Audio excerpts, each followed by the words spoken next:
whatever we are demanding for reparations should not include cash. And if you're going to put cash on the list of reparations demands, it should not be at the top.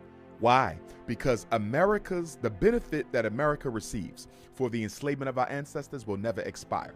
As long as there's an America, there's a benefit that came from slavery. Most of your banks, most of your insurance companies were birthed through slavery. So there's no such thing as an America that doesn't benefit from the enslavement of African people, although we're nearly 160 years out.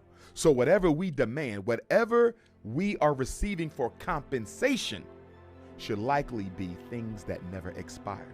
You're talking land, you're talking resources, you're talking control of industries, you're talking exclusive rights over your inventions, your music, your art. That's what we should be talking about, not money. But because our people are so financially illiterate, that is working against the reparations package being of any benefit to us, because you have financially illiterate people talking about what should I get for the enslavement of our ancestors, failing to recognize that if they give you paper money, which is a promissory note, no mineral value whatsoever, they can cut the price in half through inflation almost overnight.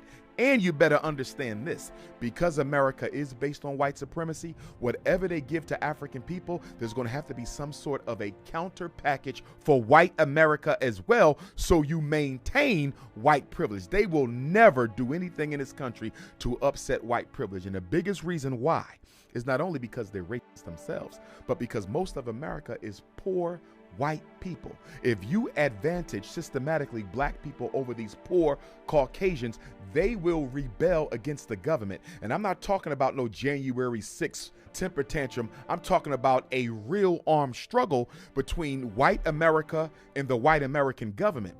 Let's keep in mind, even though the government has the best weapons, the people have more weapons. If the U.S. government, if the military, which is only about 300,000 to 500,000 strong, have to take on white people, which are about 300 million strong, you won't win, no matter what weapons you got, because due to their constitutional rights, these white folks got 100, 200 guns with all their ammunition, so they can literally arm their whole neighborhood. Not to mention, most of the white men in the military are not going to side with the government against their own family.